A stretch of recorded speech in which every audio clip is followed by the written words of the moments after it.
Vote చోరీ అంశంపై లోక్సభ దద్దరిల్లింది. రాహుల్ ఆరోపణలకు అమిత్ షా కౌంటర్ ఇవ్వగా ప్రభుత్వం సమాధానం చెప్పడం లేదని రాహుల్ రన్నింగ్ కామెంటరీ చేశారు. దీంతో సభలో గందరగోళం నెలకొంది.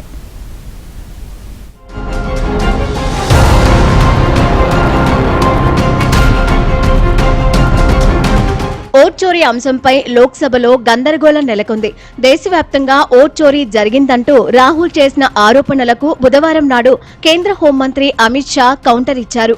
ఈ సందర్భంగా ఎన్డీఏ ఇండియా కూటమి నేతల మధ్య వాదోపవాదనలు జరిగాయి. ఎన్నికల సంఘాన్ని కేంద్రం ఆడుకుంటుందని రాహుల్ గాంధీ ఆరోపణలు చేయగా ఈసీ అనేది స్వతంత్ర వ్యవస్థ అన్నారు అమిత్ షా. దీంతో సభలో అమిత్ షా రాహుల్ గాంధీ మధ్య డైలాగ్ వార్ నెలకొంది.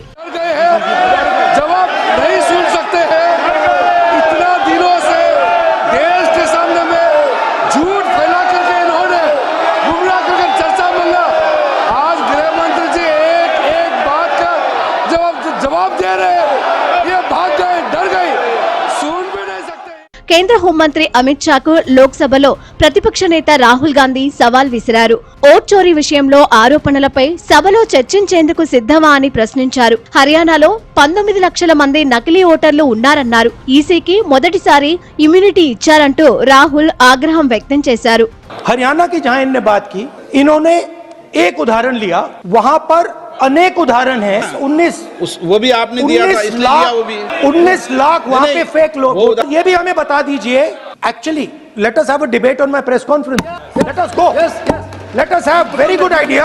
Let us have a debate on the press conference.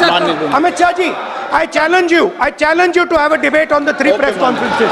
కేంద్ర ప్రభుత్వం కోసం ఎన్నికల సంఘం పనిచేయదని, సర్ విషయంలో ఎన్నికల సిబ్బందే జవాబుదారీతనంగా ఉంటారని అమిత్ షా తెలిపారు. సర్ పై ఎలాంటి చర్చకైనా కేంద్రం సిద్ధంగా ఉంటుందని అమిత్ షా స్పష్టం చేశారు. विपक्ष के नेता महोदय कहते हैं कि पहले मेरी बात का आप जवाब दीजिए, मैं सुनना चाहता हूं। आपकी मुंसफी से संसद नहीं चलेगी। मेरे आप बोलने का क्रम मैं तय करूंगा। इस तरह से नहीं चलेगी संसद। मान्यवर उनको धैर्य रखना चाहिए मेरा जवाब सुनने का। इनकी एक बात का जवाब मैं दूंगा, मगर मेरे भाषण का क्रम वो तय नहीं कर सकते, मैं करूंगा क्योंकि मैं बोल रहा हूं। సర్ విషయంలో కేంద్రం సమాధానం చెప్పడానికి భయపడుతుందని అమిత్ షాకు మరోసారి రాహుల్ కౌంటర్ ఇచ్చారు. సరైన జవాబు చెప్పకుండా తప్పించుకుంటున్నారని ఎద్దేవా చేశారు. अगर अमित शाह जी का रिस्पांस देखा तो ये कंप्लीटली डिफेंसिव रिस्पांस, ये घबराया हुआ रिस्पांस है, ये डरा हुआ रिस्पांस है।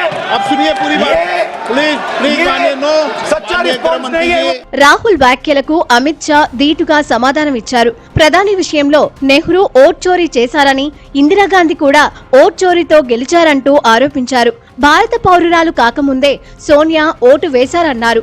హర్యానాలో ఎలాంటి నకిలీ ఓటర్లు లేరని అమిత్ షా స్పష్టం చేశారు. 28 वोट श्री सरदार पटेल को मिले और 2 वोट जवाहरलाल नेहरू जी को। श्रीमती इंदिरा गांधी रायबरेली से चुनी गई।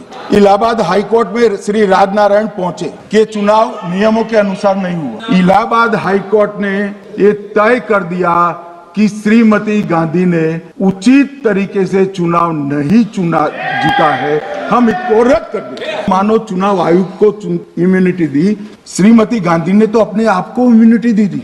అధికార ప్రతిపక్షాల వాదనలతో లోక్సభ దద్దరిల్లిపోయింది. ప్రభుత్వం ఏకపక్షంగా వ్యవహరిస్తోందంటూ ప్రతిపక్ష ఎంపీలు సభను వాకౌట్ చేశారు.